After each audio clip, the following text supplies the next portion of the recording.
everybody. I'm going to strike a little bit of a different tone.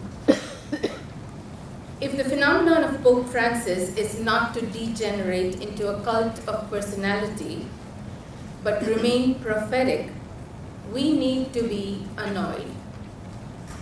Here are 3 ideas to be annoyed by, which the Pope talked about this morning. Father Deck referred to one of them: dialogue, solidarity, and subsidiarity. The Pope strongly emphasizes dialogue. He mentions the word dialogue 12 times, and in every way, in his person this morning, he embodied what true dialogue looks like.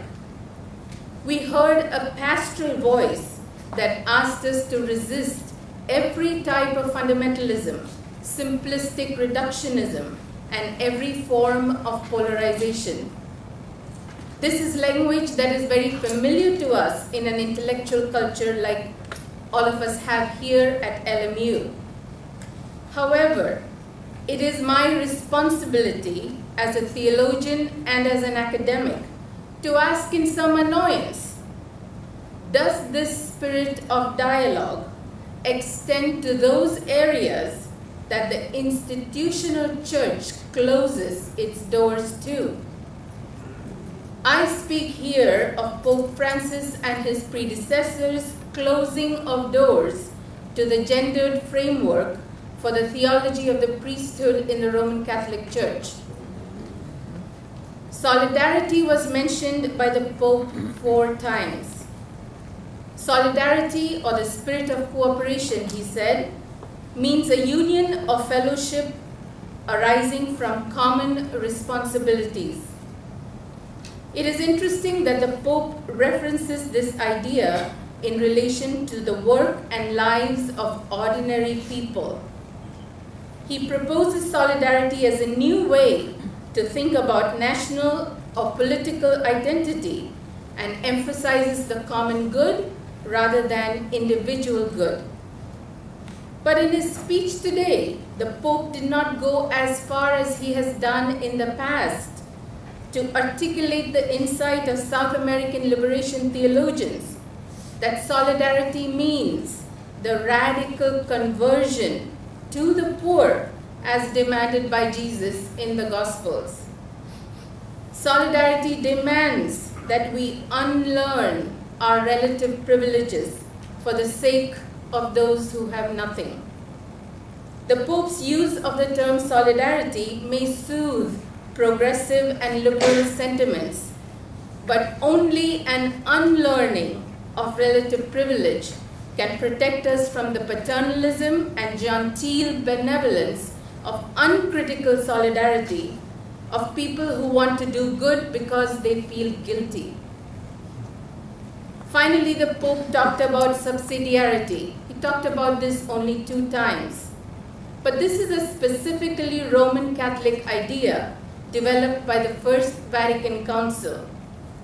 It asserts that social problems should be dealt with at their most local level because the local level also likely has the solution to that very problem. Subsidiarity, of course, can be hijacked by both conservative and liberal factions.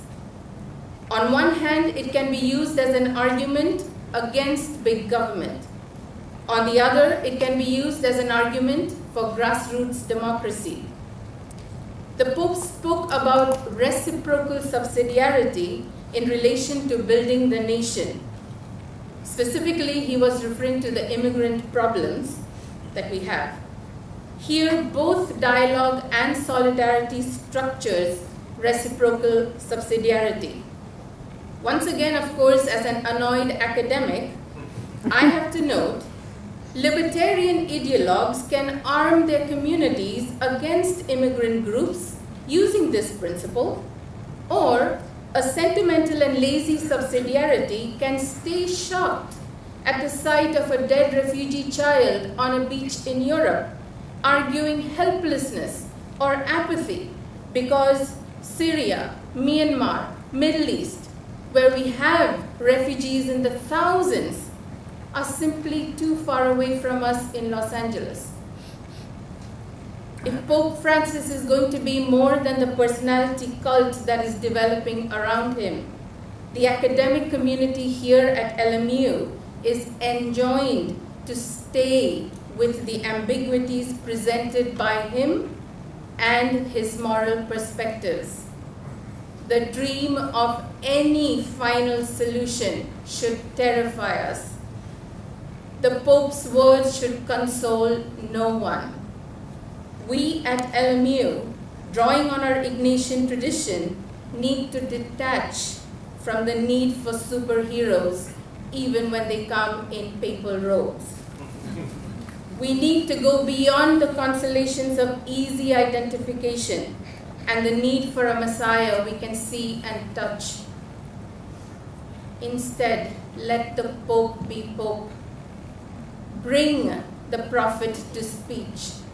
Get annoyed. Thank you.